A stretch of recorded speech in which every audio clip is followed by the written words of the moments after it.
कमाइरहेको छ।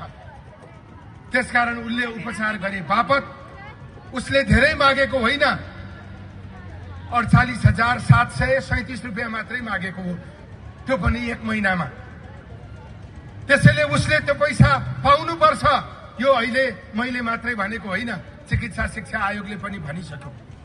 प्रधानमन्त्रीज्यूको अध्यक्षतामा रहेको चिकित्सा शिक्षा आयोगले स्टाइपेन्डमा रहेका एमडी एमएस पीजी गरिरहेका डाक्टरहरूलाई 48,737 रुपियाँ दिनु भनेर भनिसकेको छ।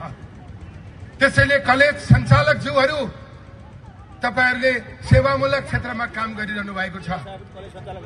तपाईहरुले राज्यको नीतिलाई मान्दिन भनेर भन्न मिल्दैन।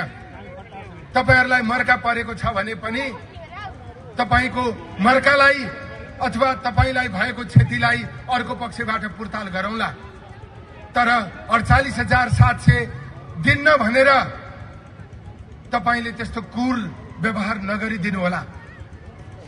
तपाईका बिरामीहरूको तपाईको अस्पतालमा आम्दानी गर्नका निम्ति महत्त्वपूर्ण भूमिका गरिरहेका ती पीजी पढ्ने डाक्टरहरूलाई, पीजी गर्ने डाक्टरहरूलाई अन्याय नगर्नु होला।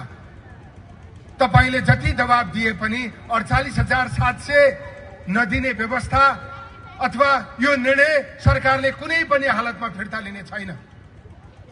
बरु म अनुरोध गर्न चाहन्छु, तपाईको विद्यार्थी संख्या बढाउनु पर्ने छ भने हामी बढाउनका निम्ति वातावरण बनाउने छौं। अरु विभिन्न खाले सुविधा दिनुपर्ने अवस्था छ भने त्यसका लागि पनि हामी तयार छौं। तर पीजी पढिरहनु भएका, पीजी गरिरहनु भएका डाक्टरहरूलाई तपाईहरुले यो तलब पनि होइन, यो खास पारिश्रमिक त्यति मात्रै हुन सक्दैन। हुन त मेडिकल अफिसरको पनि त्यति मात्रै छ। यो विशिष्टकृत सेवा प्रदान गर्न सक्ने जनशक्ति हो, विशिष्टकृत क्षमता भएको जनशक्ति हो। त्यसैले यो जनशक्तिलाई हामीले वेतन बढाउन जरुरी छ।